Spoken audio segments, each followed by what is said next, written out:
รอรีวิวพอจ้ะจานอยอ PCP FX เอาผ่านกับอ้อย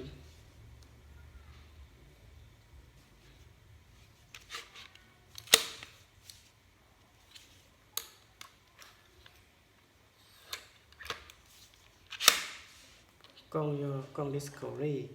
ถังยอถังอัลลูได้ตูกาเล่าย่อย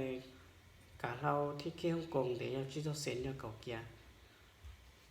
รุ่นน้องเอาผ่านกับอีได้รุ่นน้อง FX มือนึ่งซะจากนั้น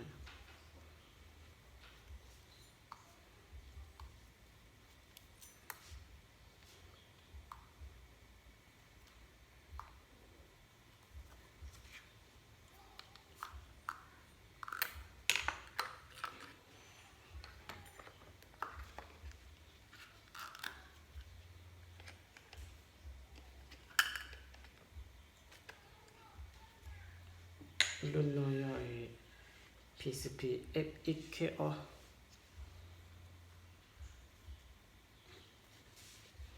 เอาผ่านกับอ้อได้รุ่นน้องกล้องกล้อง Discovery ถังถังอัลลูอย่างตูกาเล่าย่อยกาเล่าที่เกี่ยวกงเดี๋ยวที่ต้องเซ็นยอเก่าเกียร์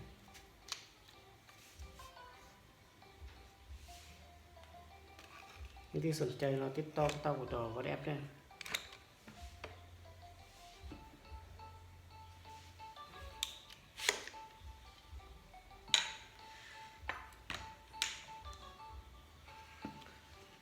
รุ่นน้อยย่อยตาติโกผ่านกับอ้อในรุ่นน้อยกล้องกล้อง Discovery ถังอัลลูอย่างตูกาเล่าย่อยที่เกี่ยวกงอย่างนี้เราเล็กที่เกี่ยวกงเดี๋ยวที่จะเซ็นหอยเก่าเกียร์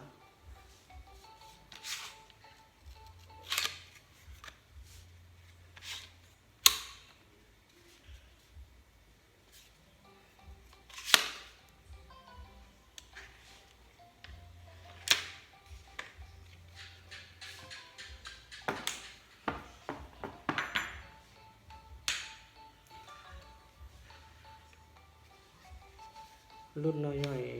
ถ้าที่โกอย่างนี้ถ้าฉีดรุ่นน้องลูกกล้องอยู่กล้อง BSA ได้ลูกกล้องเลยกล้องรองขนาดเชียร์ได้กล้อง BSA ของรุ่นถังนี้ถังคาร์บอนนะเจอต่อถังเราเห็นหนาวถังชี้ซะที่เนี่ยบรรจุเตาไอ้จวนเราด้วยนะ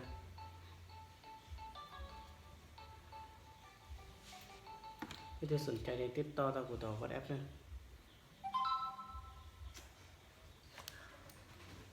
ถ้าน้องลงก้าวได้ถ้าน้องชี้ซะประมาณนี้เปลูจีเราจะเอาลูจีเอาลูตักนะ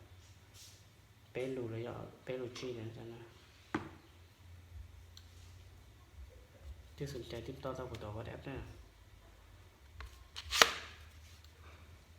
ถ้าน้องลงก้าวได้แล้วนะ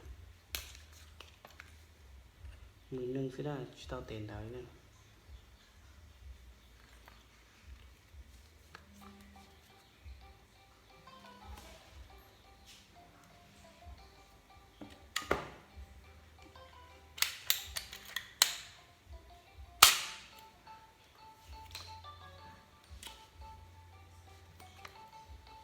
ถ้าน้องถูกไก่อยู่ได้น้องถูกไก่เนาะ